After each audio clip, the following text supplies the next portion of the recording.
So, how can you be surrounded by people who care about you, say they love you, and really do love you, and still feel like love somehow isn't landing? Like you're unloved, maybe even unlovable. And how can that change? That question has been a deep curiosity of mine for years because it's also such a common story. And because when love doesn't register, it doesn't just hurt emotionally. It turns out it actually shapes our health, our sense of belonging, and how safe we feel being ourselves. Today's conversation is with psychologist Harry Reis, who has spent decades studying close relationships, intimacy, and emotional connection. And he's also the co-author of How to Feel Loved, a research-grounded exploration of why feeling loved is not automatic, even when love is clearly present. So excited to share this conversation with you. I'm Jonathan Fields, and this is Good Life Project. You have been in this field for a long time, researching, exploring, writing. In the new book, you make an interesting statement, which is effectively that we can be objectively loved, have partners, friends, family, and still not feel loved. Take me into this. Objectively loved is a funny kind of statement because the question is, what is the objective criterion of being loved? Now, if to most people that would probably mean that there are other people who have a loving attitude towards you. So there can be people like that. Certainly in childhood, most kids are loved. But the feeling of being loved requires something more. The feeling of being loved requires that that you experience what you're getting from other people as something that is genuine, something that is really authentic to the person that you believe you are, and that they're getting through to you. And that doesn't always match. Now, some of that has to do with experiences that people have when they're growing up. But more importantly, we think that has more to do with the experiences people have when they're relating to each other, when they don't reveal their true selves, when they hold back, when they're afraid perhaps that if I let you see my true self, you will, you'll be repelled by that. And so people kind of hold back. And the irony of holding back is that first of all, it prevents you from giving to other people, but more importantly, it prevents you from receiving because the message that you're getting doesn't connect with the authentic or what we would call the real self. Yeah, I mean, it's interesting also, right? I mean, you very rightly sort of pointed out my use of the word objectively loved in there because, Right. like, what does that actually even mean? Yes, right, exactly. And I think that's one of the murky things about this thing, like this four-letter word that is so central to the human condition is that, if you ask 10 people, like, what does it mean? You're going to get 10 different definitions. And my guess is if you ask 10 researchers, what does it mean? You probably wouldn't even have harmony there. So it's almost like, what hope do we have of understanding what this actually is if the people who are like leading the research on it can't even agree? Well, if you ask 10 researchers, the first thing you'll get is people saying that love is probably the most ambiguous word in the English language. You can say you love chocolate ice cream. You can say that you love the New York Mets. You can say that you love abstract art, or you can say that you love your mother and your partner. Now, those are very different kinds of feelings, very different kind of experiences. So the first thing that, if you ask 10 researchers, the first thing they're going to do is ask you to define a little more closely what we mean. Now, usually, what we mean, well, certainly what in our book, but also in the research that I've done over the years, what we mean by love is the feeling of caring deeply about the welfare of another person, and that can be the passionate kind of feelings that one has when one falls in love. Usually the term in love, one doesn't say I'm in love with chocolate ice cream. You're typically in love with another person. But it can also mean, the the deep feeling of caring and concern that two colleagues would have after working together for 25 years. It can mean the kind of affection that a parent has for a child. It usually means, a feeling of concern and caring for another individual. Yeah. I mean, I've heard the sort of like the four versions laid out in the past, and it's by different people. Romantic Right. love, companionate love, Mhm. compassionate love, Compassionate and love, attachment love. attachment love. Does that still land as being relevant and true today? Um, 3 out of the 4 still land pretty well. Okay. Passionate love, companionate love are terms that have been with us since, let's say, late 1970s, early 1980s, and there's good research literatures on each of those. Certainly on the passionate part. Compassionate love is a relatively newer concept. It's gaining a lot of traction these days. I was at a meeting in Berkeley a little while ago that was focused exclusively on compassion and compassionate love. And there are a lot of people using that term for all kinds of different things. Attachment love tends to be subsumed by the others. Mm. Certainly attachment is relevant. But usually when people are talking about the experience of attachment, it has a lot to do with the other three kinds of love. So it's not clear that that qualifies as a distinct form of love. It would be much harder to pick that out. For example, if you talk about attachment love, the most obvious example would be how parents feel towards their children and how children feel towards their parents. And that would fall very clearly on some combination of passion and compassion. So although we typically think of passionate love as a romantic kind of feeling, many people would point out that they feel, incredible passion towards their children, certainly toward babies. And even people talk about having passionate feelings about God. So the term passion is clearly broader than just romantic feelings. Yeah, I mean, there's even the language of the passions within certain, like theological Yes, traditions. exactly. So when we think about this idea of maybe being surrounded by people and then but not feeling loved, Right. are we talking about just some mix of all of those at that point, or is there like one particular type of feeling that we're really zeroing in on? That's a good question, and I can't say there's a lot of research about that.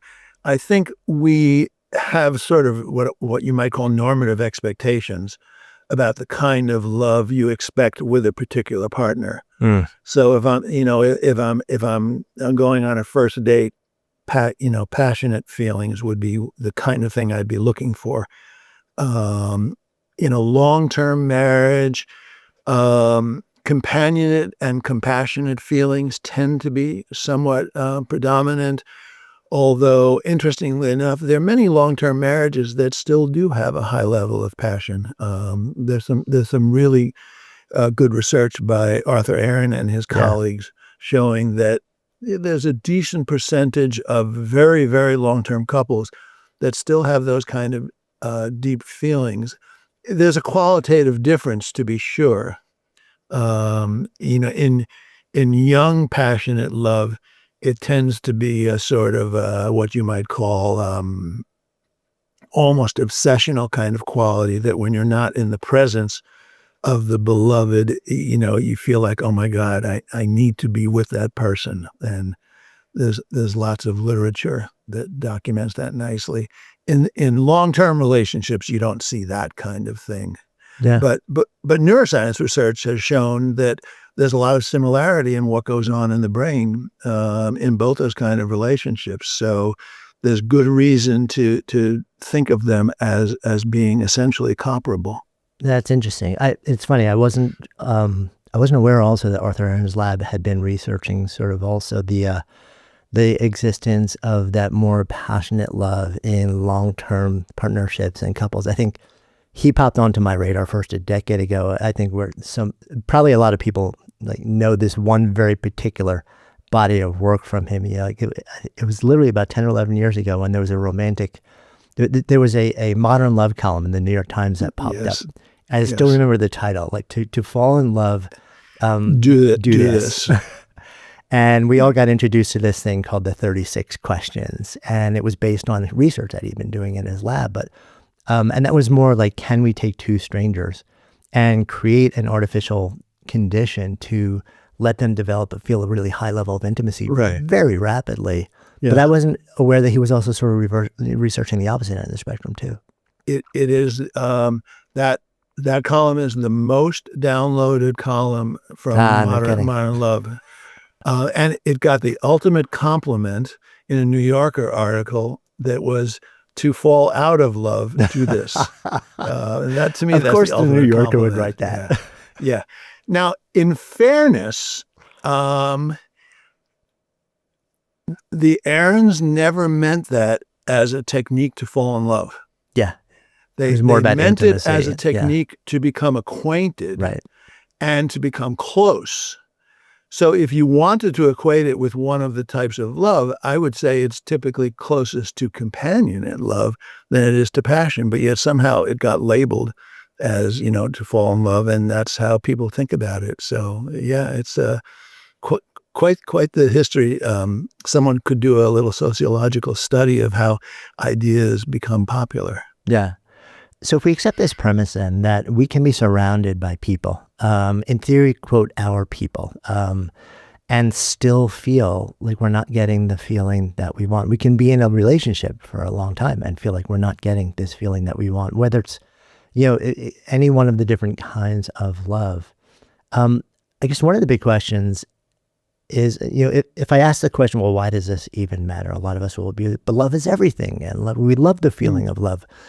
Are there bigger reasons? Are there more physiological or survival or like psychological reasons why this is really important? Oh, well, there's little reason to doubt that the importance of loving and feeling loved is deeply embedded in our brains and our bodies. The evolutionary significance of those feelings is unquestionable.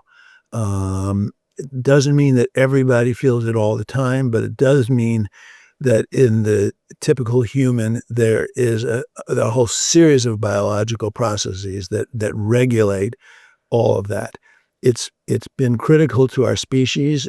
It's obviously critical to mating and producing offspring, but it's also critical to survival. If you think about the era in which humans evolved, if you weren't closely connected with other people, you had no chance. How long can how many years can a newborn not survive without having some kind of attachment to caregivers? And those processes are very much regulated by the kinds of feelings that we would call feelings of love and attachment. So they're absolutely critical to our species. And I would add probably to other species as well. So there's a strong argument that says love doesn't just feel really good, but maybe the reason it feels really good is because there was a survival basis. So it's almost like somehow through evolution of the species, this feeling has endured and maybe we want it. It feels good for all the other reasons because it also helps us stay here as human beings. 100%. Yeah. When you feel that way towards another person, at least let's talk about the passionate romantic kind for a moment. When you feel that way toward another person, you want to create a mating relationship. You want to have sex. And of course, sex produces offspring. But those feelings also bond parents together and they bond them to their children. And, they see their children to maturity. And, the most fundamental thing about, the continuation of our species comes directly out of those feelings. Now, the companionate type is a little more relevant to the idea of us living in groups. Mm. We certainly evolved to live in group contexts, right? Most people who study this, claim that the typical human group was about 150 people who all had various connections to each Right. other. It's like that was like Dunbar's number. So Yeah, that's yeah. Dunbar is exactly right. And we lived together, we hunted together, we shared food with one another, we warded off predators together, we built structures to protect ourselves from the elements together, and it's not that much of a stretch to call those feelings, the feelings that create those bonds, love. They're more the companionship kind of love. But those are the feelings that built those kinds of relationships. Yeah. Question for you then. Is there a distinction in your mind between companionate love? And if people are struggling with the word companionate, by the way, I think Yeah, we could probably it's just replace it with like friends or friendship, like deep I know. friendship. I hate the term too.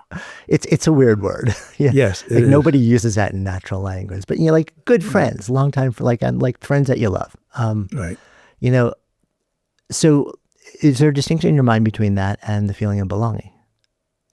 Um, that's a really interesting question, and I think one could say that they're similar.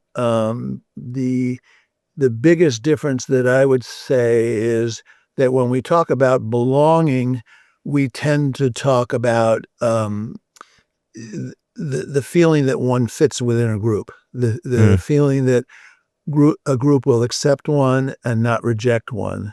So, when I say that I have a feeling of belonging in my family or I have a feeling of belonging in my community, we're talking about, the relation of me to a group or an entity of some sort. When we talk about friendship love, we're really talking about a one-to-one kind of thing. Mm. Now, I would say there's certainly a similarity, and it wouldn't entirely surprise me if the underlying physiology turned out to be, fairly similar. Um, you know, Many of the things that describe human behavior, we psychologists can, differentiate things to a very fine gradient, but in the physiological reality of them, they're drawing on similar kinds of mechanisms. So if we agree that the feeling of love and belonging, they have very real benefits, both emotional, psychological, and physiological, and also societal. Like to help us survive as a people. Then what's the cost of not having that? Like, are there well-defined costs? Like, if this doesn't exist in your life beyond just feeling like, well, I wish I had it or not, like, what are the actual costs? Yeah, that's a great question, and I have to preface my answer by saying one of the things that is quite misunderstood about these kinds of evolutionary arguments is it's assumed that everybody has this, Mm. and that's not the case. Yeah. How does evolution work? Evolution works by individual differences. In evolutionary terms, you call them mutations. So some people have a lot of this, some people have very little of it. If it's evolved, it means that the having of this tendency was related to survival and reproduction. So there are going to be people who don't feel this way. And I think we have pretty good evidence right now that that there are a decent number of people in our world who don't have these kind of feelings. Now, that can mean that for whatever reason, they don't have it as a drive, in which case they are, content with their lives without having strong friendships and strong community relations. Or it can mean that they do have those needs, but they're not being satisfied. Now, the former case is presumably not problematic. I remember reading about a lighthouse keeper in Siberia who had 20 minutes of social contact each year. Oh my God. A- and he was fine. Right, right, right. So, okay, good for him. I'm just hoping I had a lot of really good books. Yeah, I would hope so. And he enjoyed the natural environment. Um, on the other hand, if someone were to live in those kind of circumstances, but to feel a loss, this is the kind of thing that we refer to now as the loneliness epidemic that we've all heard about. That exerts real cost. The feelings of intense loneliness are pretty strongly related to just about everything bad you can think of. By now we have dozens and dozens of studies that show that when people, and let me be clear, we're not talking about, feeling lonely some of the time. We're not talking about feeling lonely, when you move to a new city. We're talking about feeling lonely a lot of the time, most of the time. Those kinds of feelings are associated with every illness and disease that's ever been studied.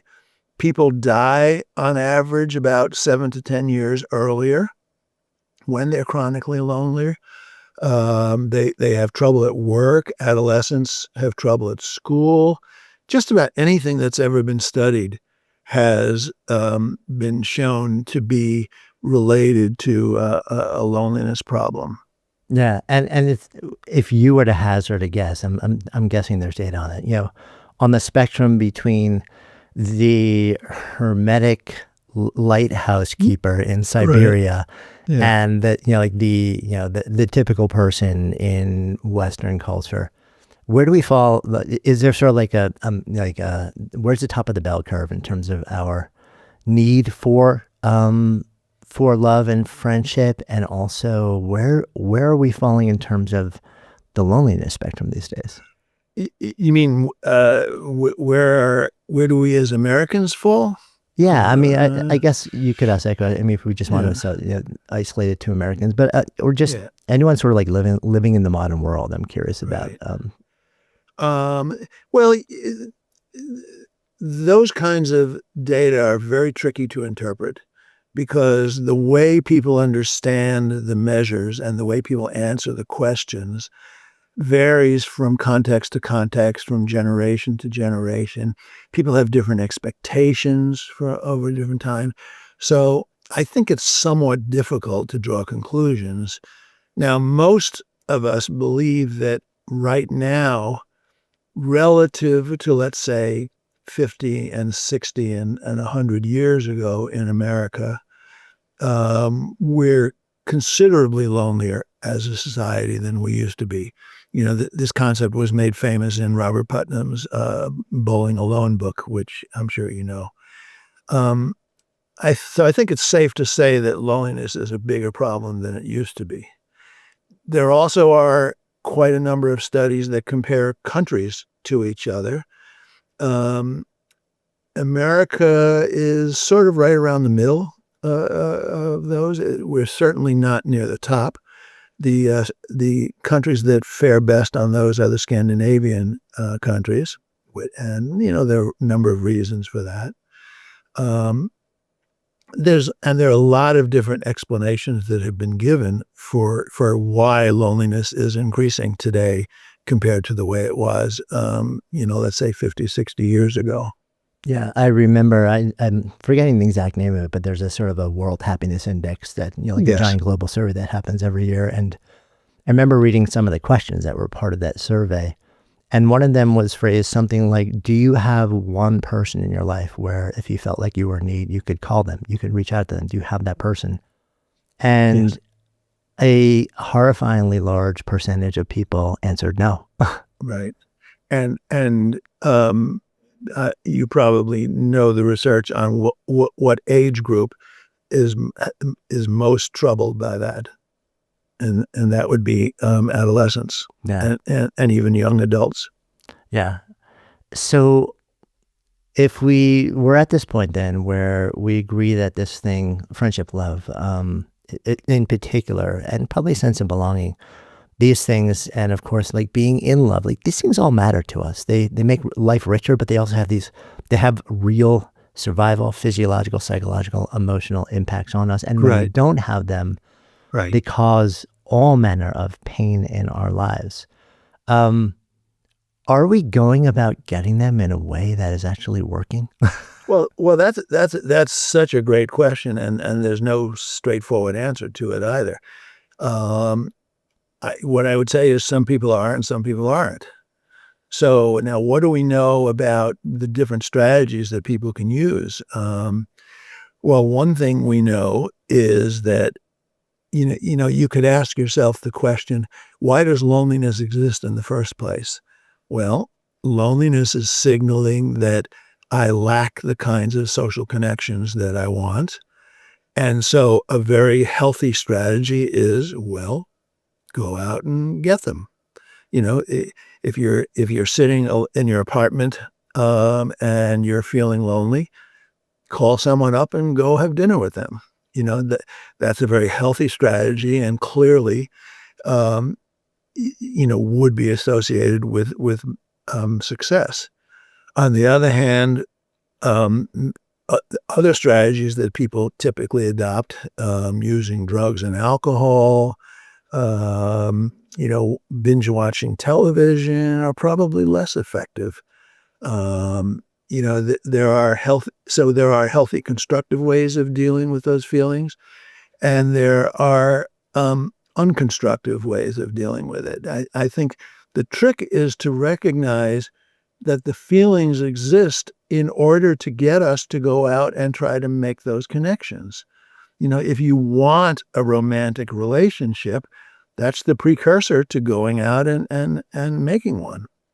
Now, of course, it's not that simple, right? Finding a partner, that works takes time and effort, and it can be a challenge for many people. But it's the drive to go out and do that ultimately, can lead to good outcomes.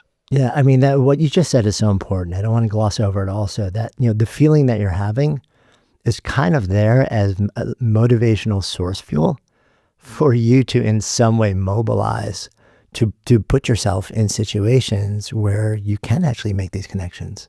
And absolutely. And I think the other thing to recognize about that is that this mechanism, this drive, predates our becoming humans.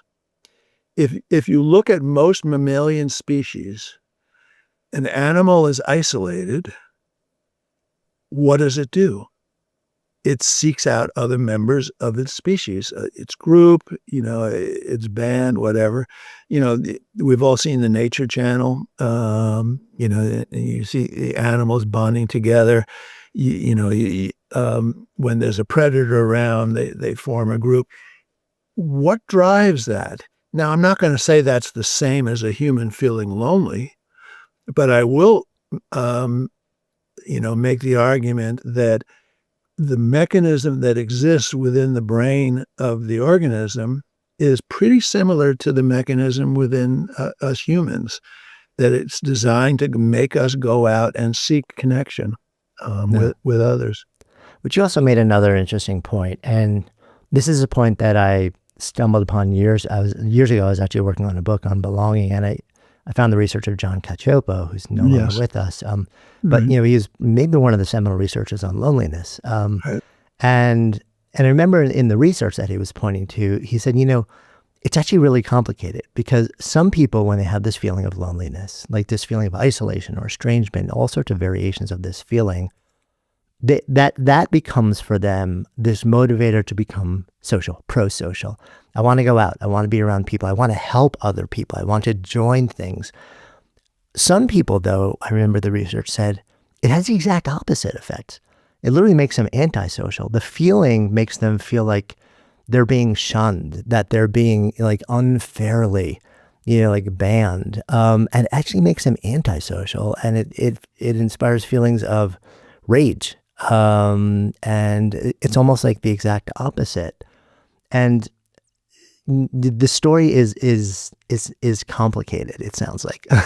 The story is complicated, and again, the thing to remember is that there are big individual differences. Yeah. I knew John very well, and I actually worked with him on one of his projects. I think when that happens, more often than not, it's a reflection of early life experiences. Mm, Um, one of the things that parents do is they teach their kids what to do when those feelings arise. right. Now, some parents will, respond well. Initially it's the parent. Later it's the parent encouraging the child to, seek out peers and arranging, for play dates and all this kind of stuff. Other parents maybe don't do such a good job, and the message the kid gets is that peers are not going to be accepting. That if you let your needs be known, you're in fact not going to be accepted. Maybe you're even going to be rejected. Um, we certainly know that the experience of abuse and neglect in childhood is a major predictor of having exactly the kind of reaction that you're describing. So, the infant cries, the infant says, I need communicates that, I need attention, and what do they get in return? They get something that says other people are dangerous, stay away from them. Yeah, I mean, it seems like also you're talking about the messages you're receiving in by the family. I think this was brought home so powerfully. I think so many people saw this 4-part series. I think it was early this year or late last year, Adolescence, which Yes. sparked so many conversations because you have an adolescent boy, who felt wronged, who felt outcast socially. And the only emotion that he felt like he was permitted to feel and then express as a male, it wasn't sadness. Like for him, being outcast, like not belonging, the feeling of loneliness, it wasn't allowed. It wasn't appropriate for that to show up as sadness. The only appropriate feeling was rage, Right. which translated to violence. And I feel like Yeah. that show started so many conversations around this issue. Right. Well, certainly, um, our culture has long taught boys that expressing sadness, expressing a desire for connection is not healthy, and instead teaching boys, to channel that into more aggressive kinds of impulses. I think we're starting to move away from that somewhat, but it's still a very powerful drive. If we zoom the lens out here, we say, okay, love matters, belonging matters, friendship, these things all are critical to human tissue, and they just make every day better. Like Yeah. forget the research. We Right. just all know life is a whole Yeah, lot better when we have this in that's our right. lives on a regular basis. And acknowledging at the same time, as you shared, people will have very differing levels of need for this. Some people can get by with a little bit, maybe very, like random. Some people really need a lot more of it. It's not a judgment thing. It's just we may be wired differently. We tend to go about it in ways that sometimes are effective, sometimes aren't effective. You have a model Yeah. that that looks at relationships, the Seesaw model.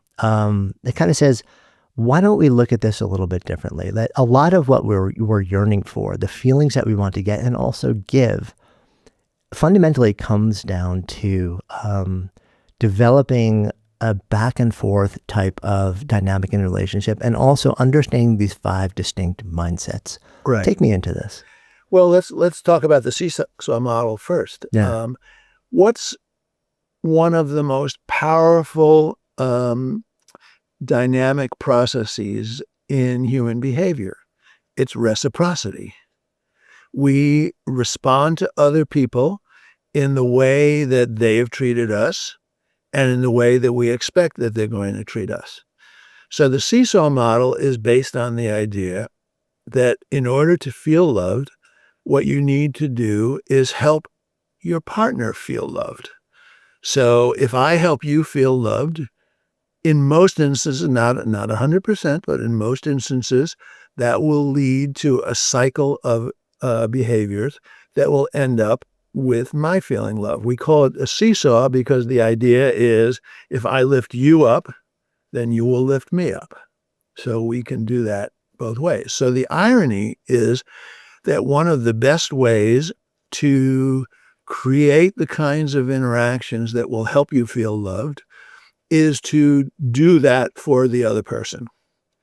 We talk about the mindset, the idea, of course, being that it's the mental frame of reference that you enter interactions with. So if you enter your interactions with a desire to really be open-hearted towards the other person, to listen to what they have to say with genuine curiosity and genuine interest, and to show that interest, that will help the other person feel, wow, this person really values, appreciates, cares for me. And that will motivate the person to do the same for you. So the seesaw idea is this idea that by giving love, you're increasing the likelihood that you will be getting love in return. Now, it can't be that one-sided, of course, because you can't continually just be giving and listening Right, all because the I time. mean, it's going to lead to contempt if you're just giving, giving, giving, giving, giving, and it's like, what about me? That's exactly right. When is my turn come? Yeah. So the other person does have to buy into it, but also you have to make yourself be open. There was a book that was really popular when I was in college many years ago called "Why Am I Afraid to Tell You Who I Am?" The idea of the book was that many of us will not talk about our deepest feelings, our goals and aspirations, the things that are most important to us for a variety of reasons. We're afraid of being exploited. We're afraid of being vulnerable. We feel like we might be embarrassed if other people knew these things about us. So to make the seesaw work, you do have to open up to the other person so that they can respond to those things in a positive way. One of the most interesting lines of research I know is work done by Nick Epley at the University of Chicago. And one of the things he does is he asks people to first say, suppose you told your friend about your deepest secrets, the things that you're most concerned about. It doesn't matter exactly what it is, but just things that are relatively deep to the self. What do you think would happen? And people will say, oh, I'll be embarrassed, it'll be vulnerable. Then you ask them to do it. And the interesting thing is that people almost always report not the things that they were afraid of. Huh. They report that the conversations go well, that they're happy doing that. He calls them miscalibrated expectations. Now, of course, sometimes it might happen, but more often than not, opening up to another person leads to a genuine interaction, a genuine feeling of connection with another person. That makes sense. And yet we are terrified of going there on the whole. What happens though, like if you're like, okay, let's do the seesaw thing. You sit down with a partner or a friend and it's like, if things that haven't been great, or you kind of know this model and you say, I'm going to run a little bit of an experiment with somebody new. I'd love to develop a deeper friendship with them. You start acknowledging somebody, seeing them, Right. giving them the attentiveness, like responding to their bids, lifting them up. And as we talked about earlier in the conversation, being loved and receiving love are two different things. Right. And it's almost like, that kids thing, I'm rubber, you're glue, whatever you say. Right. Yeah. Bounces off of me. You say, yeah, they're not receiving any of it. Like you're really trying. And they're like Teflon. They just, nothing actually lands with them. And because of that, they probably are not getting the signals that would tell them, oh, I should be reciprocating. Yeah. And that's a great question. There's several responses.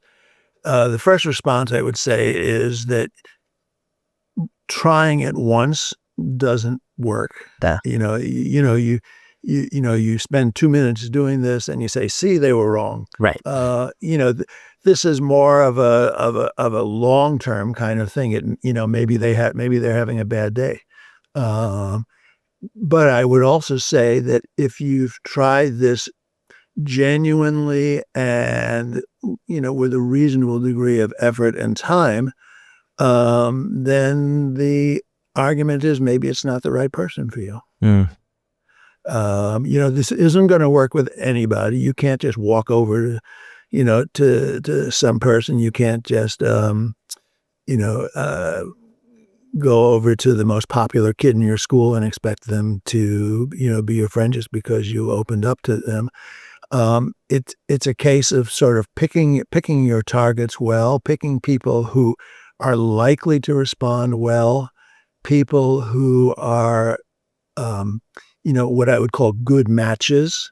People who are have compatible interests, compatible values, are at a similar point in their life space. But it's not going to work every time, and at some point, it may be time to sort of move on to someone else. Yeah. I know. I'm thinking also maybe actually it is the right person, but it's not the right moment. It may not. Maybe this person's just deep into a work project and they're burned out, or maybe they're struggling with something, or maybe they've got trauma that they've been carrying for a long time that they have not actually turned inward to process. And maybe Yeah. 5 years later, they're going to be in a very different place, Very and you different. connect with them again. It's like, wow. Absolutely, and the place where you see this most is in the romantic arena. Hmm. One of the things that's always fascinating to me is the large majority of people who want to find a partner do find a partner. Now, the interesting question is, a lot of times you meet that person, it's a coincidence, some strange. So if you hadn't met that person, does that mean that you would have been lonely for the rest of your life? Oh, of course not. I won't go into the whole long story, but the way I met my wife was a total coincidence of someone making a phone call at the right time. Yeah, and I'm the same actually. I'm with my wife 33 years now, and there was a moment in time where if that moment didn't Right. happen, we Right. would have never known each other. Right. And so one of the ideas is that, and I'm sure you've heard this terminology, when you're ready for a relationship is when you tend to find someone. Now, does that mean you wake up one morning and you're ready and the next person you see is the person? No, of course not. But, you meet and encounter many people in your lifetime, and, creating that kind of match depends on you being in the right place, the other person being in the right place, and then finding each other. Which, the phrase, you have to kiss a lot of frogs to find a prince, kind of idea. Um, so, you know, the, it's a process that you have to be genuinely open to, and you have to be willing to experiment with, in order to find the people for whom those connections will really work. Yeah, no, that makes a lot of sense. So talk to me now about the role of these things you call the mindsets. Right. Well, the mindsets have to do with the idea that how you approach the possibility of connections has everything to do with how they go.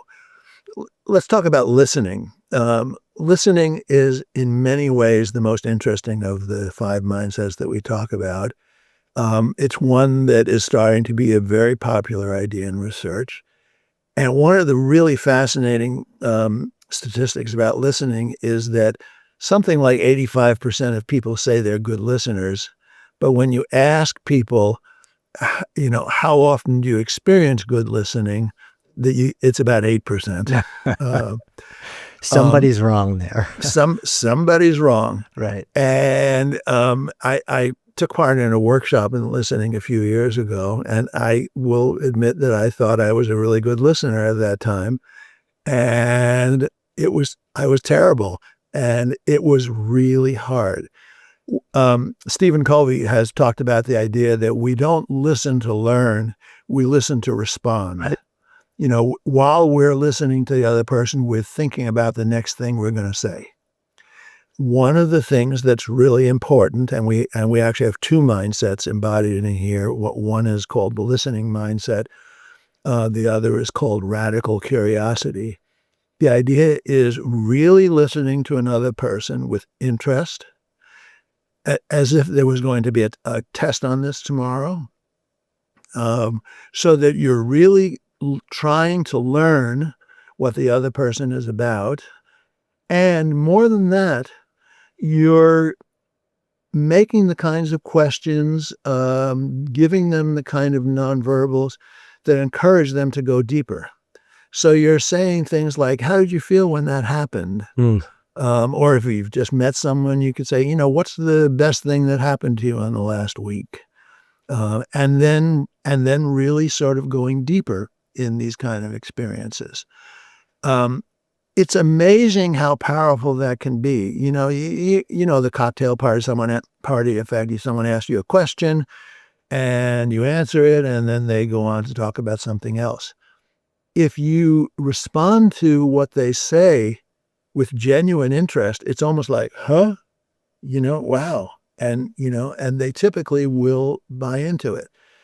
So the most important thing you can do if you want to start off this cycle is to approach a conversation with the desire to really learn what the other person is about, what's going on for them. And by the way, this doesn't mean, asking them to tell you about the most traumatic thing that happened to them in their childhood in the first 5 minutes of a conversation. It's like, let's go deep into our shared traumas immediately. Yeah, exactly. It's not that. Yeah. It's like, if they're telling you that they just watched the World Series, ask them, what went on during the game that was so interesting to you? It's showing interest in whatever they're talking about. So those two parts of how you approach a conversation with another person in the first place are really critical to developing. I'll just throw in there, I so agree. I've been doing this for 14 years now, and I've learned over the years that one of the questions that I tend to ask more than anything else, and it's become a question that I ask in just new relationships and new conversations, is it's not even a question. It's a simple statement. It's 4 words. It's tell me more. Yes. So a lot of times people are like, well, what should I be asking? And that's where you get into that trap where you're saying, well, now I'm trying to figure out what is the appropriate follow-up. Now I'm just listening to follow up now. Right. But if you literally just take a simple phrase, have it in your back pocket all the time. Oh, wow. Tell me more. Tell me more is an It's absolutely such a great beautiful, open, Yes. and you can use it in almost any context. It's beautiful. Yes. Right. But I will also say that you then have to follow up with something that shows that you listened to them more. Right. There's the caricature of the Rogerian therapist who just goes, I see. Right. And, they're not really seeing and they're not really. So you have to show that you really are listening to what they say. But tell me more is a great way to get that going. Yeah. So we have sort of the overlap of these two mindsets here, then listening mindset and I think you call it the radical curiosity mindset. Right. Let's build on that. Well, yeah, let's build on that. So the next one that I think is all important is called the multiplicity mindset. And the multiplicity mindset is the idea that none of us are as bad as the worst thing we've ever done, and none of us are as good as the best thing we've ever done. What the example I give in the book is the story of a young man, I believe in Colorado actually, who had murdered his parents in a drug-induced fit, and he was in jail and was going to be in jail for life. And his sister talked about how much she loves him. Now, this man had made her an orphan, and yet she still loved him. The idea here is that all of us have good sides and bad sides. We have weaknesses, we have strengths. Acknowledging that people are many things is a way of giving them permission to be willing to be open with us. If I communicate to you that I'm going to judge you harshly if you tell me that you did something bad in your life, I'm going to shut down. Right. And then I'm always going to have that feeling in me that I can't let him know this thing about me. And that's going to make it that much harder for me to feel loved by you. if I can let you know that, gee, I did this bad thing when I was younger, or I did something bad last week, and you can criticize the behavior. Nobody's saying you should condone bad behavior, but the difference is a difference that developmental psychologists talk about between criticizing the behavior or criticizing the child. So if your child has been caught stealing something, you want to communicate that behavior is not acceptable. That doesn't mean that the child is unacceptable. So, and one of the things, so adopting sort of a non-critical attitude toward a partner being having strengths and weaknesses, shortcomings, but also talents of one sort or another, is a major part of helping them feel loved. But it also allows you to be more genuine. That's the other thing. We all know about the imposter phenomenon. The idea that, if we get promoted at work to a level where we feel like we don't really have the skills, and if other people found out that we really can't do that, if other people find out that you're using AI to write your memos, they're going to criticize you. Being open-minded toward people's strengths and weaknesses in that way frees you up to be that way for yourself. And that allows you to be more genuine. And one of the things that's absolutely critical to feeling loved is being genuine. I have to feel that who my full self is, warts and all. Yeah, I mean, that makes so much sense. It's interesting, though, because this one, the multiplicity mindset is, again, complicated in my mind, because we also know that there's this research that shows that we often carry a bias that says, well, if this other person does this, quote, bad thing, they're a bad person. But if I do that exact same bad thing, well, I'm a good person who just made a bad choice. Yes, that's right. So we've got to find a way around that. Yes. Well, and of course, one of the ways around it is realizing that we have this bias. Yeah. Scores of studies have shown that the step one in overcoming bias is becoming aware of the fact that the bias exists. When Sonia and I were writing the book, we visited with the Dalai Lama, which was a great experience. And someone asked him, do you hate the Chinese? Because the Chinese have treated the Tibetans badly and all that. And he said, no. But someone said, but after all the things they've done to them, and what he said was, in 100 years, they'll all be dead. So why bother hating them? It's an unusual human being who can look at people and the world that way, though. Yes. I think we all aspire to it. Yes. Yes. This is we all have the tendency to be judgmental about people who do bad things, particularly very bad things. When I served on my university's academic honesty committee, most of the people who came before the committee had done something that violated standards of honesty in the classroom in one way or another. And it was hard work to realize that this was not a bad person, but that this was a person who, for, whatever reason, sometimes, good reasons, sometimes not so good reasons, but, a person who had other strengths and, and this was meant to be a learning experience that hopefully they could move on from. No. And I think the same thing goes on in our relational lives. One of the most interesting examples of this kind of thing in marriages is affairs. Interestingly enough, one partner having an affair that comes out does not necessarily lead to divorce. It certainly does lead to divorce in a decent percentage of cases. But in many other cases, it actually leads to an improvement in the relationship. Hmm. And that's because there does have to be an apology and some degree of taking responsibility, but it leads to a certain openness between the partners that allows them to, improve whatever was going on in the first place. Mm.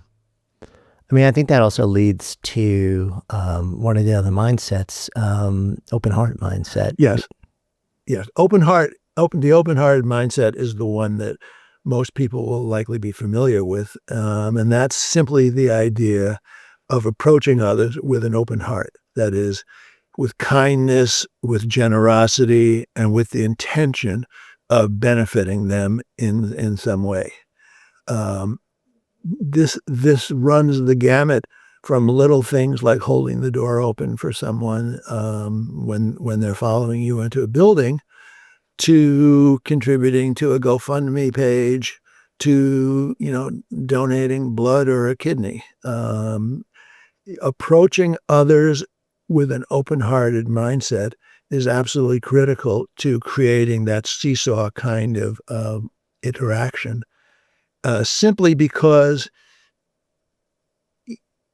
we can't allow ourselves to be open to another person unless we feel that they have genuine positive intent towards us, that we feel that they're going to be benevolent towards us.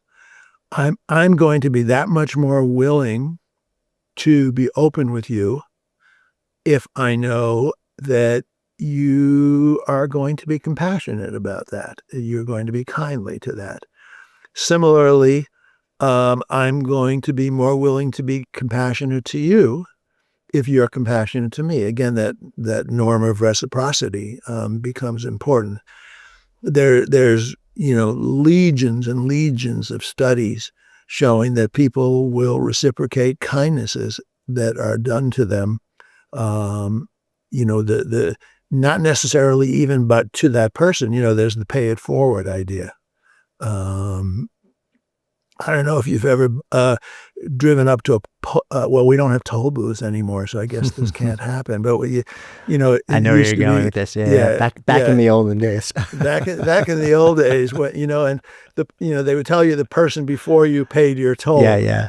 and then sometimes you would pay for the next person. Right. Yeah, the whole pay You it forward notion. can't do that anymore. Yeah, what's interesting is popping into my mind as you describe this also is people who rescue abused animals. Yes. And I've heard this story so many times. Somebody, who's just motivated, driven to rescue animals. And when they first rescue an animal, not unusual for that animal to be vicious, violent Yes. towards everyone around them, including this individual who all they want to do is give them love, take them, make them okay again.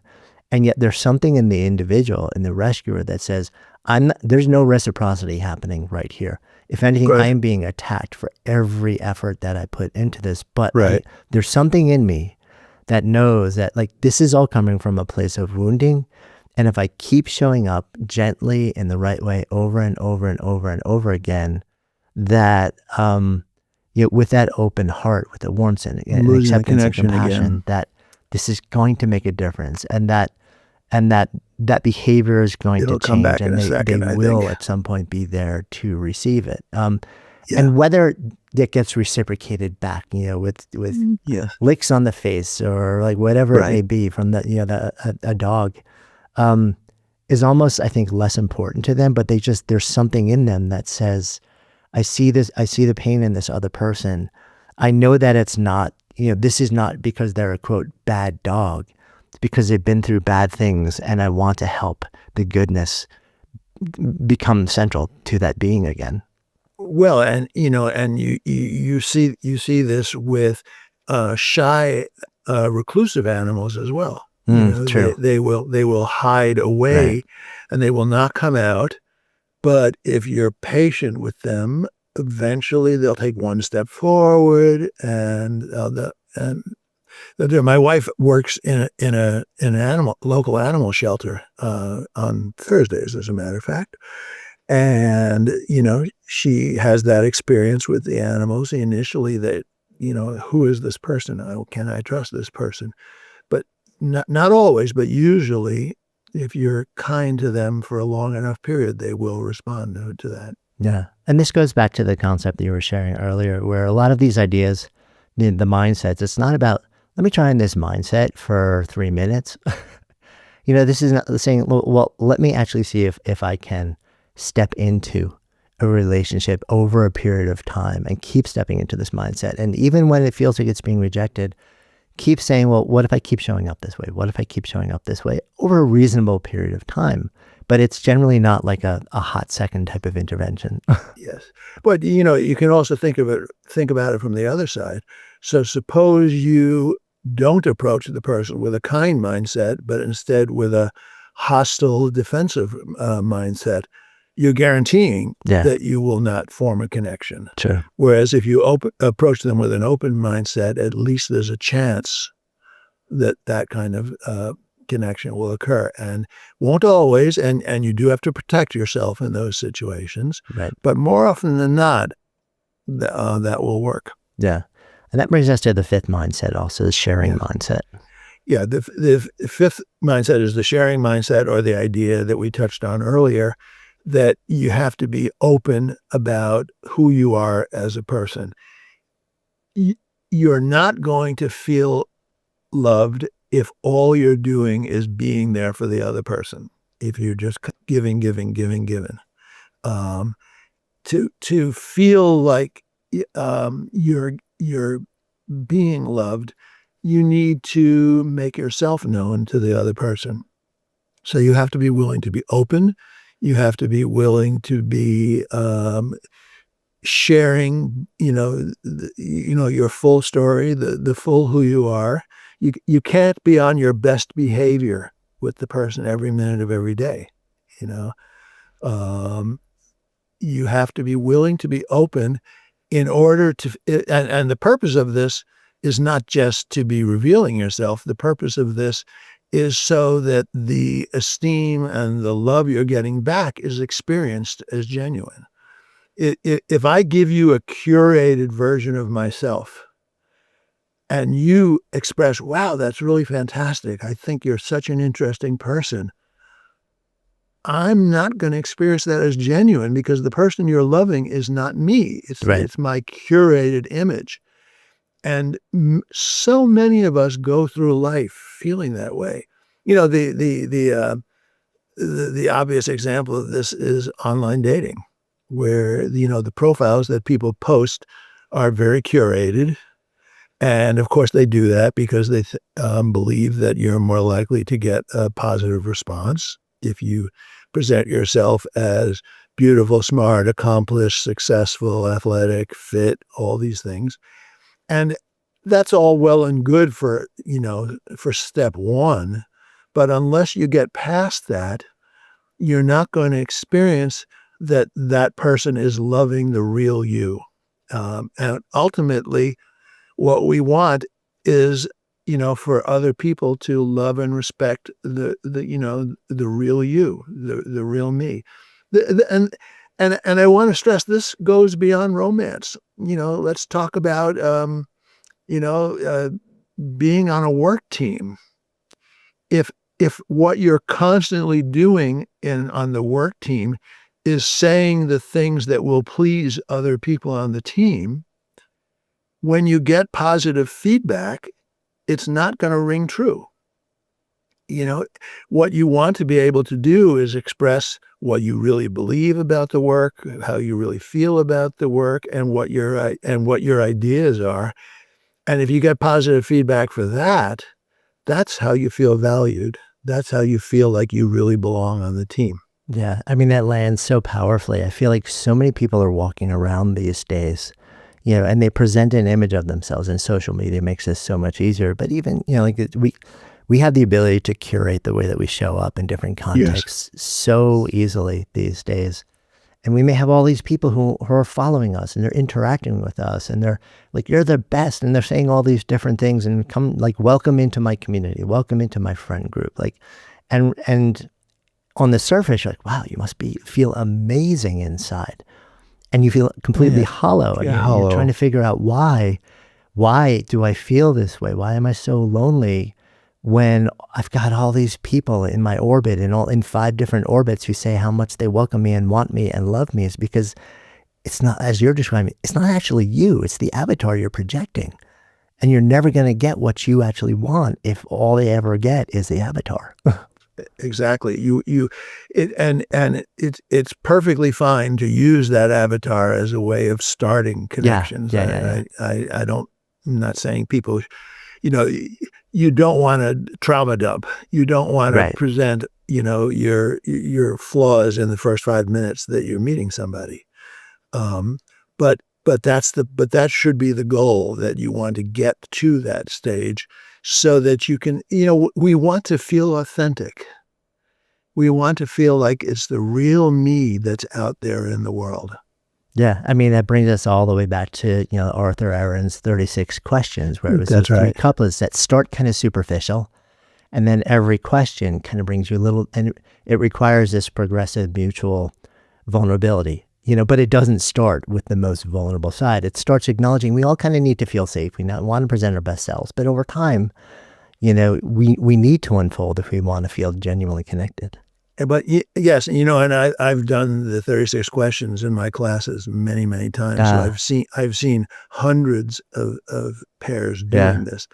The thing that's so striking about it is that the questions are carefully chosen, first of all, to be graduated in the way you're describing, but also to be the kinds of questions where people are going to say, oh yeah, I can really relate to that experience. That makes sense. Yeah. So it creates this cycle of reciprocity where I'm disclosing and you're responding positively to that. And then you're telling me something that I can respond positively to.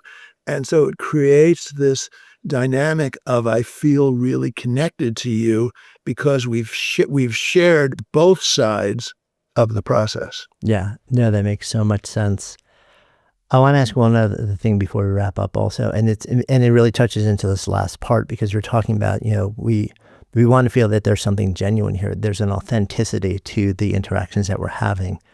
We are in this really weird moment right now where AI companions are becoming a thing. If you go on Reddit, there are entire subreddits about people literally developing long-term relationships and exploring marriage together. And, what's your take on this?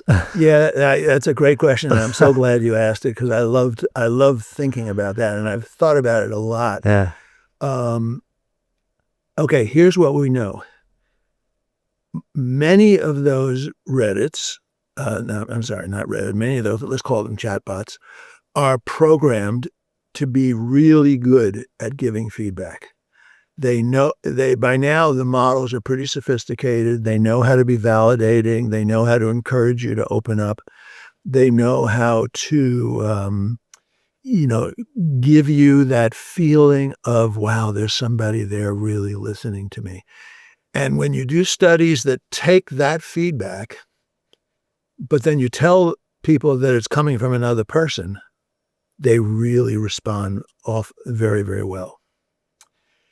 The problem, at some point, you realize that this is an algorithm. It's an algorithm that's been programmed to be validating. It's not that there's someone there who thinks that this experience I had is so meaningful. It's that an algorithm has been programmed to be validating. So to my way of thinking, it's a little bit like getting fast food when you're hungry. Yes, you're hungry for that kind of feedback, and it's nice to hear. And most of us are good enough at imagining, and you can sort of think of it as coming from a person. But at some point, you're going to realize this is not a person. This is an algorithm that is providing a service that maybe wants to take my money. And at some point, you realize there's not another person out there that is choosing to be empathic, that's choosing to be validating. And there's also no opportunity for you to return it. Someone I know was talking to a chatbot, and they were talking about vacations they had taken. And the chatbot was talking about a skiing vacation they had taken. Well, a chatbot can't take a skiing vacation. Not yet. Not well. Now that's the really interesting question. Right. So what's going to happen when we put a chatbot in the head of an android? Right. An android that can move, that feels human, that even looks human, that perhaps we can't even tell if it's an android. At that point, we may have a real problem, because that will be a much more realistic experience. But right now, as of 2025, or we're almost in 2026, the experience, it feels good. It seems to be doing all of the things that I'm talking about. But at some point, you realize that it's not another person telling you, I really think you're an interesting person and I really care about you, because an algorithm doesn't care. Yeah, it is. I feel like we're in this moment where, if we have this conversation literally 3 years from now, it's going to be fraught. It's going to get much trickier. And Michael Cunningham, the author, has a book called Specimen Days. That's three novellas, and the third novella is exactly what you just mentioned. It's 200 years in the future or something, and it's a kind of dystopian, but it's about a man who's sort of traveling through a difficult part of the country with a robot that nonetheless can talk as if it has feelings and all this kind of thing, and it's how their interaction goes. Yeah, it's the future is now, but in some ways the future is yesterday. I mean, going back to Star Wars with like C-3PO and yes, decades ago. We're in this just very, very strange moment that I think is going to get a lot stranger. I'm not sure that'll happen in our lifetime, but it will happen. Absolutely. Yeah. Zooming back to the real world where we're actually, we know we're on, Yes. like interacting with actual human beings with pulses and actual functioning hearts and brains.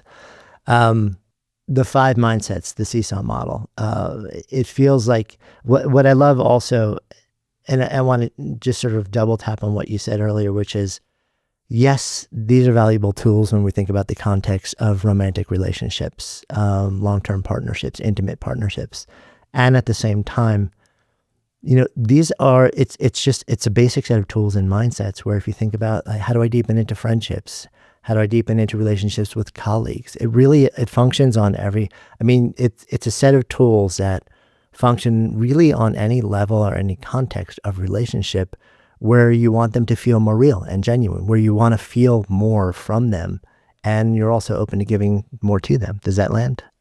Oh, that totally lands. And, I would say that we're in the period of the year where this becomes especially relevant, Thanksgiving and Christmas.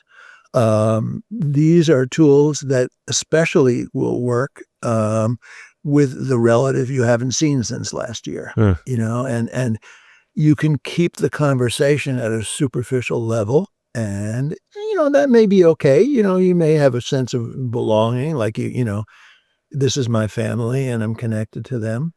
But, if you're sitting with the person and they're telling you, so how's your year been? And then you say, tell me more, and really dig into it, you're going to have a much more authentic connection. And you may not see them again for another year, but I think you'll feel loved by them and you'll feel really connected with them. So yeah. And you may be more likely to have that tell me more reflected back to you too, which would be pretty awesome. Absolutely.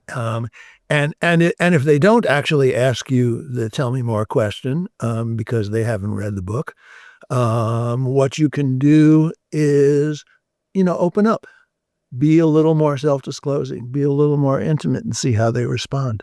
I love that.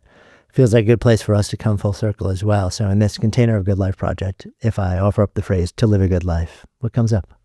To me, living a good life, first of all, it's about having enough. But it's also about having connections. It's we know that the most important determinant of whether people are happy in their lives is that they have meaningful relationships. That, just in case anyone's wondering, that doesn't have to mean that you're married or partnered.